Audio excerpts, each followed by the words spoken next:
કૃષ્ણ માટે જો પ્રેમ હશે તો આ જગત માટે પ્રેમ ઉદ્ભવ થવાનું જ છે. એક વસ્તુ યાદ રાખજો, ભગવાનનું પ્રેમ એ પછી સર્વ માનવના અંદર ઉતરતું હોય છે, पर हमारा प्रेम वो हमारी कमजोरी नहीं होना चाहिए, हमारा प्रेम वो हमारी ताकत बनना चाहिए. આપણી પ્રેમ એ આપણી કમજોરી બની જાય છે, એ જ સૌથી મોટી વ્યથા છે. આપણી પ્રેમ આપણું તાકાત બનતું નથી. એટલે અંગ્રેજીમાં કહે છે ફોલન ઇન લવ, પ્રેમમાં પડ્યા. હજી તો પ્રેમ ચાલુ થયો ને પડી ગયો. પ્રેમમાં ન પડાય ભાઈ. You never fall in love, you always rise in love. પ્રેમમાં તો વ્યક્તિ ઉપર ઉઠે છે, પડે છે થોડું. ક્યાં પડે? મોહમાં પડે, સ્વાર્થમાં પડે, આકર્ષણમાં પડે. પડ્યું એને કહેવાય જ્યાં લોભ છે, મોહ છે, આકર્ષણ છે. પણ પ્રેમમાં માણસ પડતો નથી. પ્રેમમાં તો માણસ ઉજાગર થતો હોય છે, પણ ક્યારે પ્રેમમાં પડતો નથી જ્યારે એનો પ્રેમ એ ભગવાનના પ્રેમથી સુગંધિત હોય છે. अकेले संसार को प्रेम करोगे तो डूब जाओगे. ये संसार रूपी सागर के अंदर भगवान के प्रेम रूपी नैया होगी तो ही तैर पाओगे, नहीं तो अकेले अगर संसार को प्रेम करने जाओगे तो बहुत डूब जाओगे. એકલું સંસારને પ્રેમ એ ડૂબાડશે તમને. પણ ભગવાનની નૈયા જો હશે અને ભગવાનના પ્રેમની નૈયા આ ભવસાગરમાં ચાલતી હશે, તમે ડૂબી નહીં શકો. છો સાગરમાં જ, પણ નૈયાથી તમે સેફ છો. ये जीवन क्या कुछ लेके नहीं आता है, ये जीवन बहुत कुछ लेके आता है. આ જીવનના અંદર જ્યાં ભક્તિ છે ત્યાં કસોટી છે, ભક્તિ છે ત્યાં કષ્ટ પણ છે. અને હું તો ઘણી વાર ચિંતન કરતો હું ત્યારે મને ખ્યાલ આવે કે આ જીવન એ ક્રિકેટ જેવું છે. એમાં જે વિકેટો છે એ લાઈફ લાઈન છે. એ વિકેટ પડે એટલે માણસ ગયો. આ બોલ શું છે? પ્રત્યેક દિવસ એ બોલ છે. કોઈક દિવસ આપણો બાઉન્સર બનીને આવે છે, કોઈક દિવસ કોઈક બોલ બહુ શીઘ્ર ગતિ આવે છે, કોઈ બોલ બહુ ધીમી ગતિ આવે છે. વિકેટ એ આપણી લાઈફલાઈન છે. પિચ પર જેટલી વાર વિકેટ હોય છે એટલી વાર વ્યક્તિ રહે છે. બોલ એ પ્રત્યેક દિવસ છે આપણા જીવનના. બોલ એ દિવસના રૂપમાં તમારા જીવનમાં આવે છે. બેટ એ તમારું મન છે. તમારી મન અને બુદ્ધિ એ બેટ છે. એ બેટથી તમે રોજિંદા બોલ્સને ફેસ કરો છો. તમારી બાઉન્ડ્રી, પેલી બાઉન્ડ્રી નહીં, તમારી ક્રીઝ એ ધર્મ અને કર્મની મર્યાદા છે.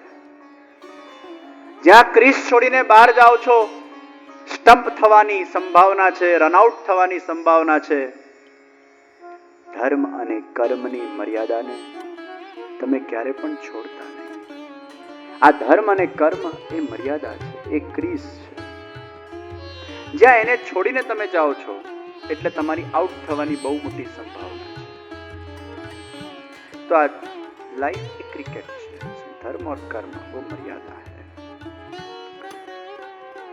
पंछी नदियां पवन के जोके, कोई सरहद ना इन्हें रोके, सरहद इंसानों के लिए. આ ક્રીઝ એ મનુષ્ય માટે છે. કૂતરા બિલાડા ક્રિકેટ રમે ને કોઈ ક્રીઝ હોય? ક્રિકેટ જ ના રમે. એ લોકોના જીવનમાં બોલ બેટ જ નથી હોતા, બુદ્ધિ ને મન જ નથી હોતું. બોલ બેટ તો મનુષ્ય પાસે હોય છે. આ બુદ્ધિ ભગવાને મનુષ્યને આપી છે, પશુઓને નથી આપી.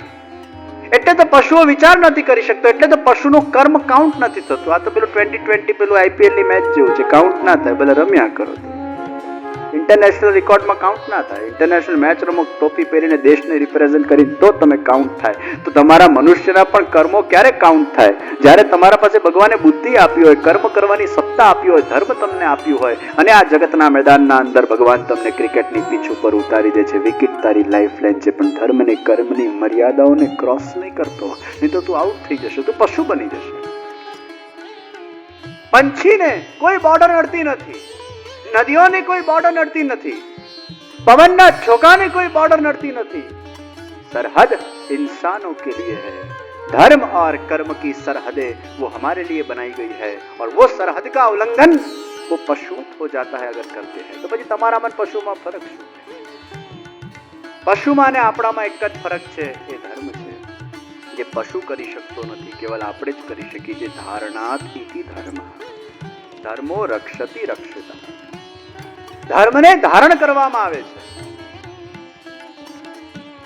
ધર્મ અને કર્મ એ સૌથી પહેલા છે. એટલે મન અને બુદ્ધિ એ બેટ છે જે રોજના બોલ્સને ફેસ કરે છે. એટલે મન માટે મંત્ર જોઈએ, મન માટે સત્સંગ જોઈએ, મન માટે સ્મરણ જોઈએ. આ મન સરખો, આ મેડિટેશન શું છે? આજે પેલું ગાડીમાં આપણે પાછળ બેઠા હોઈએ અને આગળ ડ્રાઈવર ને કોઈ બીજું વ્યક્તિ બેઠું હોય, ડ્રાઈવર ગમે તેમ ગાડી ચલાવતો એટલે પાછળ બેઠેલો પેલો ભાઈ જરા ડ્રાઈવરનો હાથ મૂકીને કહેલા ધીમે હાથ, બહુ દોડમાં. शरीर रूपी गाड़ी ना अंदर आत्मा ये बैक सीट पर बैठेलो છે. ये आत्मा बैक सीट पर बैठा हुआ है. ये मन वो गाड़ी को चलाता है और बुद्धि बाजू में बैठी हुई है. એટલે મન બુદ્ધિ છે ને ફ્રન્ટ સીટ પર છે, ગાડી ચલાવે છે. આત્મા પાછળ બેઠો છે. હવે બિચારો આત્મા શું કરે? પેલો મન બુદ્ધિ ભેગા થઈને ગમે તેમ ગાડીઓ ચલાવવા માંડે, પછી આત્માએ શું કરે? એટલે પછી આત્માએ શું કરવું પડે છે? જાગૃત થવું પડે છે. અને પછી પેલા ડ્રાઈવરને રોકવો પડે છે, એ રોક. પછી એને 10 મિનિટ સમજાવવામાં આવે બુદ્ધિના મારફતે, કેમ કે આત્માની ફ્રેન્ડ પાછી બુદ્ધિ છે. એટલે આત્મા કંઈ પણ કે બુદ્ધિ થકી કે, એટલે આત્મા પછી બુદ્ધિને કે જરા સમજાવ, ગાડી આમ નહીં આમ ચલાવવામાં આવે. તો ગાડી રોકીને બુદ્ધિના મારફતે પોતાના મનરૂપી ડ્રાઈવરને સમજાવવાની જે પ્રક્રિયા, એનું નામ ધ્યાન. એ જ ધ્યાન છે. એટલે આંખ બંધ કરીને આપણે બધા વિચારો કાઢીને પછી આપણા જાતને સમજાવીએ છીએ, આમ નહીં આમ કરવાનું, આમ નહીં આમ કરવાનું. તો મન બુદ્ધિ એ બેટ છે અને દરેકનો દિવસ એ બોલ છે. આ ક્રિકેટની મેચ છે. અલગ અલગ દિવસ અલગ અલગ બોલ આવે છે, પણ કેવો બોલ આવવાનો છે, બોલરના મનમાં શું છે એ તો ભગવાન જ જાણે. એના પાસે કેવી બોલિંગ કરાવવા માંગે છે કેપ્ટન ને ખબર હોય. પાછી કેપ્ટન કે જો પગમાં નાખજે એ રીતે ફિલ્ડિંગ ગોઠવું જ ભાઈ, જોજે પાછું શોર્ટ બોલ નાખશે ને ફિલ્ડિંગ એ પ્રમાણે ગોઠવી દે, ઊંધો ચૂકતો ગોટાળો થાય. એટલે બુદ્ધિ પ્રેરક કૃષ્ણ, એ બોલરની બુદ્ધિને પ્રેરણા ભગવાન આપે છે. આવો બોલ નાખ અને જોઈએ આ કેવું મારે છે. પછી આપણી મન બુદ્ધિ એના પર રિએક્ટ કરે છે. પણ ક્રીઝ છોડવાની નથી ભાઈ. ધર્મ અને કર્મ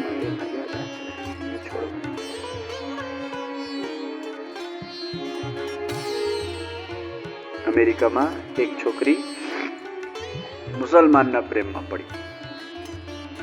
વૈષ્ણવની છોકરી.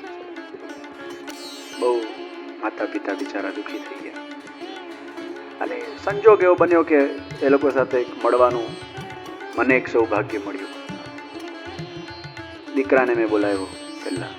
બહુ બિચારો તો પણ સારો હતો, ભલે મુસલમાન પણ રિસ્પેક્ટ આપ્યું, બધી રીતે બેઠો ચરણ.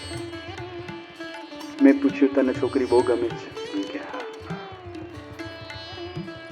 મને કે શું ગમે છે? મને કે છોકરી સારી છે, સુંદર છે, સુશીલ છે, છે તે આવી લાંબી લિસ્ટ કાઢી. પછી છેલ્લે બોલ્યા ધર્મ જ વચ્ચે આવી ગઈ અને એમાં એટલું એમ્ફસાઇઝ કર્યું, ધર્મ જ વચ્ચે. બધું સારું છે, આ ધર્મ નડે છે. દીકરી આવી.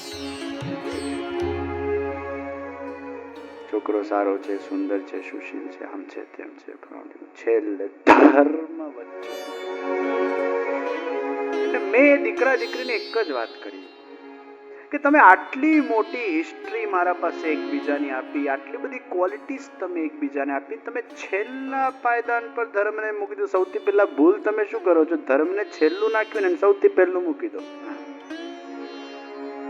અને ધર્મ જો પહેલું આવી જશે તો ઓટોમેટિક બધા પર ચોકડી લાગી જશે. ઓટોમેટિક ચોકડી. કેટલું પણ સરસ સ્વાદિષ્ટ ચિકન તમારા સામે મૂકવામાં આવે પણ તમે પૂર્ણ શાકાહારી હો, પૂર્ણ વેજીટેરિયન હો, પછી પેલો તમને રેસ્ટોરન્ટ વાળો કે બહુ જ સ્વાદિષ્ટ ચિકન બનેલું છે, ખાઓ ખાઓ ખાઓ, કેટલું પણ સ્વાદિષ્ટ હોય પણ ઓટોમેટિક ચોકડી વાગી જતી હોય છે, કારણ કે એ તમારું ધર્મ નથી કે તમે નોનવેજ ખાઓ. તમે ક્યારે પણ તમારી મર્યાદાનું ઉલ્લંઘન કરતા નથી, તમે વેજ જ ખાઓ છો, વેજીટેરિયન જ છો. તો સિદ્ધાંત છે તમારા જીવનમાં, તમે મર્યાદા રાખેલી છે.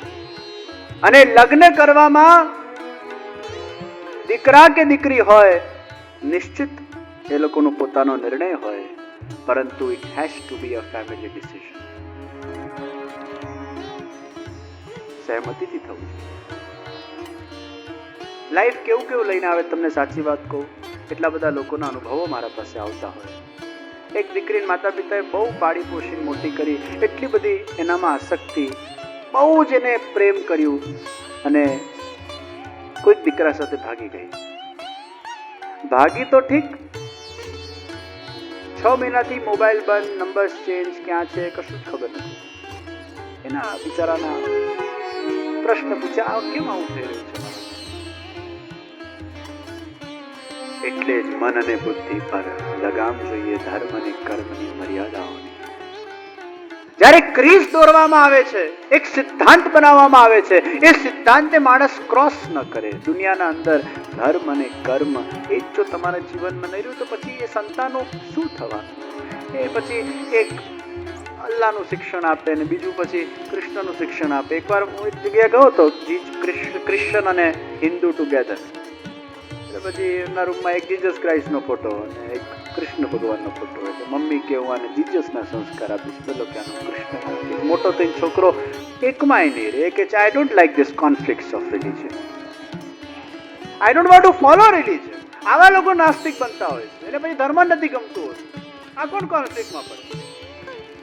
કારણ કે કન્ફ્યુઝન પહેલાથી જ છે પરંપરામાં, અને 7, 8, 10 પેઢી સુધી એ કન્ફ્યુઝન ચાલતું હોય, આખી પેઢી બરબાદ થઈ જતી હોય છે. अरे हमारा अस्तित्व बनता है हमारे खानदान से, हमारा अस्तित्व बनता है हमारे कुल के संस्कार से, हमारा अस्तित्व बनता है हमारी खुद की कास्ट से. વેરવી ખેંચી જાય છે તંત્ર. કારણ કે તમે જો લગ્ન કરો છો એટલે તમે પ્રોડક્શન કરો છો, અને આગળ એ છોકરું થાય, એનું છોકરું થાય, એનું છોકરું થાય, પણ ઉપરમાં જો ઘોટાડો હશે તો નીચે સુધી ઘોટાડો આવશે, અને તમારી એક ભૂલ એ 10 થી 15 થી 20 પેઢીને ભારે પડશે. આજે વિચાર કરો, એક ભૂલનું ભોગતવાર એ 20 પેઢી ભોગવતી હોય છે. એક તમારી ભૂલ એ કેટલું મોટું નુકસાન કરી નાખતી હોય છે આખા કાસ્ટનું. એક જાડું હોય ને એને હલાવો એટલે આખા વાયર એને હલવા લાગે. જાડાને એકને હલાવશો ને આખું હલવા લાગશે, કારણ કે એક સાથે આખું જાડું કનેક્ટેડ છે, આખું ઝાડ એક સાથે કનેક્ટેડ છે. આજે વલ્લભાચાર્યજી પરંપરામાં 500 વર્ષ થયા પણ કુલ પરંપરા સચવાઈ. અમુક લોકો નથી પણ સાચવી, જતા રહ્યા છે ઇન્ટરકાસ્ટના અંદર. એ લોકો વલ્લભ કુળ કહેવાના અધિકારી નથી, પરંતુ મોટા ભાગે 250 માંથી 250 સુધી આ પરંપરા સચવાઈ, આ કાસ્ટ સચવાઈ. તો આજે આચાર્યપીઠ પર બેસીને તમારા સામે એ શ્રી વલ્લભાચાર્યજીના કુળને રેપ્રેઝન્ટ કરીને હું આ શ્રીનાથજીની કથા જો કરતો હોઉં, એનું શ્રેય એ મારા એન્સિસ્ટર્સને જાય છે, કારણ કે એમને પરંપરા, એમને જેનેટિક્સને સાચવ્યા, એમને કુલ પરંપરા સાચવી. જો આમ તેમ ખોટા નિર્ણય લઈને આમ તેમ જો પરણી ગયા હોત તો તમારું અસ્તિત્વ શું રહેતે? વલ્લભ કુલના જેનેટિક્સ વિખરાઈ જતે. કેટલું ગુડવિલ મળે છે, એ પરંપરાનો કેટલો મોટો સહયોગ મળે છે તમારા છોકરાઓ માટે થઈને, ભવિષ્યની જનરેશન માટે થઈને, બીજું કોઈ જે બાળક તમારા જિંદગીમાં આવવાનું છે એના માટે થઈને. તમારા ઉસૂલની બલિ નહીં ચડાવતા, સિદ્ધાંતની બલિ નહીં ચડાવતા. અને હું તો કહું કે એકદમ નીચા નહીં ઉતરી જાઓ ના, પહેલા કાસ્ટમાં શોધવાનું. પેલું કહેવાય ને કે આપણે જો ફર્સ્ટ ક્લાસમાં જવા માટે ટેવાયેલા હોઈએ એટલે પહેલા ટ્રાવેલ એજન્ટને ફોન કરવાનો, ફર્સ્ટ ક્લાસની ટિકિટ મળે છે? નથી મળતી, અલા જોન વીઆઈપી કોટામાં ટ્રાય કરને. બધા પ્રયત્ન થયા, પોતાના જ્ઞાતિમાં નથી મળ્યું, તો પછી સેકન્ડ એસી. કપોળ હોય તો પછી વૈષ્ણવમાં જાય, આજુબાજુની જ્ઞાતિ. સેકન્ડ એસી, એસી તો છે ને, આજ થોડુંક પાછળ ગયું બરાબર. એમાં નથી આવું થર્ડ એસી, હજી નહીં ઉતરતા થાય. તું ફ્લાઇટમાં જા ભલામાં. પણ તમે પછી સ્લીપરમાં ટેવાયેલા ના હોય પછી હજી ઉતરો ના, એને સ્ટોપ કરો, થર્ડ એસી. પછી તમે જાત ક્રિશ્ચિયન હિન્દુ ભેગા કરો ને હિન્દુ મુસલમાન. અને મેં પેલા મુસલમાન છોકરાને શું સરસ વાત કરી. મેં કીધું ભાઈ તું તારો ધર્મનો વિચાર કર. હું એમ નથી કહેતો તને અત્યારે હિન્દુ બનીને વાત કરું. તારા માતા પિતા સુખી છે? મને કે ના, બહુ દુઃખી છે. મેં કીધું આના માતા પિતા દુઃખી, તારા માતા પિતા દુઃખી છે, તને શું મળવાનું આવું કરીને? એકવાર પોતાના મનને મનાવી લે. આગળ વધ્યો છે, થોડોક સંભાળી લે. એના માતા પિતા પણ દુઃખી છે. મેં કહ્યું તારા માતા પિતા કેમ દુઃખી છે? કારણ કે તું હિન્દુ પડે છે. એવું નથી કે હિન્દુ ધર્મ કે મુસ્લિમ ધર્મ, પણ તમારું એક કાસ્ટ છે, તમારું એક વ્યવસ્થા છે, તમારું એક ડિસિપ્લિન છે. બધું ભેળસેળ કરવાનું આમ તેમ આમ તેમ આમ તેમ શું મળવાનું એવું કરીને? ભાઈ એને બહુ સમજાવ્યો. સારો છોકરો, સાત્વિક છોકરો હતો. શું થયું એ તમને કહીશ કોઈક વાર પાછું. પણ વિચાર કરો આ કેટલી સરસ વ્યવસ્થા લાગે છે કે નહીં? આપણા પ્રાચીન તમારા બધા મા બાપોએ એને જાળવી રાખ્યું તો કેટલો આજે એક મજા આવે છે. આજે અમારી જ્ઞાતિનું કેવું ગૌરવ લઈએ છીએ આપણે. અમારી કપોળ જ્ઞાતિ, અમારી લોહાણા જ્ઞાતિ, આનું ગૌરવ ક્યારે લઈ શકો ભાઈ? પણ બસ બધાએ ભૂલ નથી કરી તો લઈ શકો. પણ થાય છે પછી બહુ રિજિડ થવાની જરૂર નથી. કોઈક વાર પણ મેં કીધું ને ભાઈ સ્લીપર સુધી નહીં જતા ભાઈ, સીમિત કરી દેજો. પછી વૈષ્ણવની કોઈ જ્ઞાતિ નથી ભાઈ. જો વૈષ્ણવ હોય, અને મેં અપવાદે જોયા છે, વાત નીકળી એટલે કહું, અપવાદ જોયા છે. પંજાબી છોકરી મરજાદી પરિવારમાં આવી, મમ્મીએ તો 6 મહિના સુધી એનું મોઢું ના જોયું, મુખ દિખાઈ નહીં કરી. એટલા સાસુમાં હેરાન હેરાન હેરાન, પંજાબી લાવ્યો, પંજાબી લાવ્યો, પંજાબી લાવ્યો. પણ કોણ જાણે પંજાબી છોકરીમાં શું દૈવી જીવ હતું. ધીરે ધીરે સાસુ થોડી ક્લોઝ આવવા લાગ્યા, એને શીખવાડવા લાગ્યા, એને ઇન્ટરેસ્ટ ડેવલપ થઈ ગયો. એમના ઘરે મારી પધરામણી એટલું સરસ ઠાકોરજીની સેવા કરે છે, લાગે નહીં આ પંજાબી છોકરી છે. ત્યારે મેં કીધું આ પંજાબીમાં પડેલો જીવ એ તમારા ઘરે આવી ગયો, એ વૈષ્ણવ જીવ હતો, એ તમારા ઘરે આવી ગયો. આવા અપવાદ જ હોતા હોય છે. જૈન વૈષ્ણવ કોમ્બિનેશન ખૂબ હોય છે. અડધા 50 માં 30 એવા જોવા મળે જૈન વૈષ્ણવ ભેગું. સરસ છે, સરસ વાત છે. ઘણા બધા હોય છે.